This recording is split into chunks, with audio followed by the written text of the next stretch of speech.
Next जो section है that is marginal rate of substitution. This concept is related to the consumer.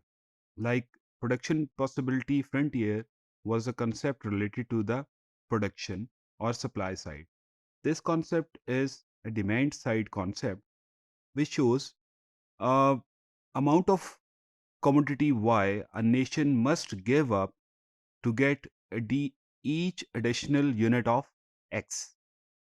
अब बिल्कुल उसी तरीके से है, लेकिन एट दिस पर्टिकुलर सेक्शन या इस पर्टिकुलर कॉन्सेप्ट के अंदर हम कंज्यूमर की बात करेंगे.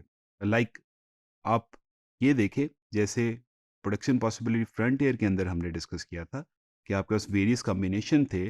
फॉर दैट आपके पास नेशन को गिव अप करना पड़ते थे आपके पास यूनिट किसी एक कमोडिटी के to get the extra unit of other commodity.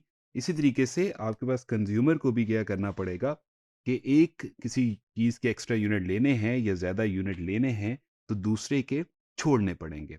बस सिर्फ यहाँ पे ये फ़र्क है कि आपके पास जो मार्जिनल रेट ऑफ सब्स्टिट्यूशन की बात करेंगे, इसकी शेप जो है वो थोड़ी-सी डिफरेंट है. ये basically marginal rate of substitution indifference curve से ही हम ड्रॉ कर रहे हैं और उसी के स्लोप को हम बात कर सकते हैं कि ये क्या है.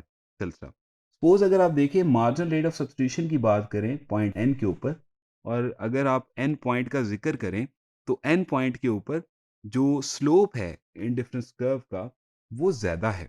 और जब आप ए पॉइंट के ऊपर बात करें तो आपके पास स्लोप क्या है, कम हो गया है इंडिफरेंस कर्व का.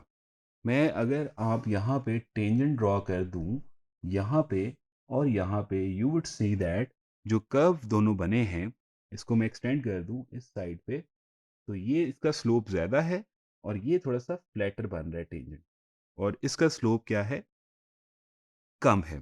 तो M R S of X for Y refers to the amount of Y that a nation could give up for one extra unit of X and still remain on the same indifference curve.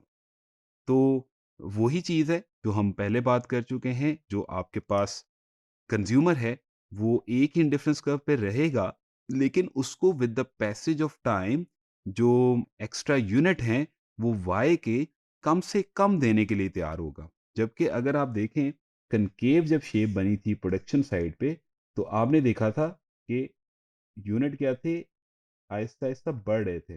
लेकिन in this case अब हम इसको देखते हैं, यहाँ पे जो consumer है ईच एडिशनल यूनिट के लिए वो कम देने के लिए तैयार होगा. सपोज ये 30 और 50 की बात हो रही है, अगर 70 की बात करें, अब स्लोप्स बनाते हैं इसके. आप यहाँ से यहाँ पे देखें और फिर यहाँ से यहाँ पे देखें, तो ये जो गैप है ये कम है और ये गैप ज़्यादा है. यही चीज़ हम लोगों ने माइक्रो इकोनॉमिक्स के अंदर सिंपल इंडिफरेंस कर्व के केस के अंदर पढ़ी थी कि आपके पास मार्जिनल रेट ऑफ सब्स्टिट्यूशन क्या है, consumer basically substitute commodity x with the commodity y और commodity y with the commodity x. But लेकिन इसका रेट क्या होता है, over the period of time ये डिक्रीज करता चला जाता है. इसका मतलब क्या है कि declining M R S means the community in difference curves are convex from the origin. तो अल्टीमेटली इसको जो एलेबरेट करता है इस डेफिनेशन को, और जो हमने बात की मार्जिनल रेट ऑफ सब्स्टिट्यूशन की कि आहिस्ता आहिस्ता ये कम होता चला जाता है, तो वो ये तब ही हो सकता है अगर आपके indifference curve convex to the origin हो.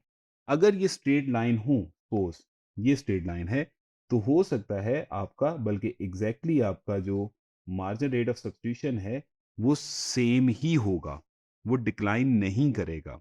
यानी कि x के सेम यूनिट के लिए क्या होगा, y के पहले जितने यूनिट ही वो ड्रॉप करता चला जाएगा.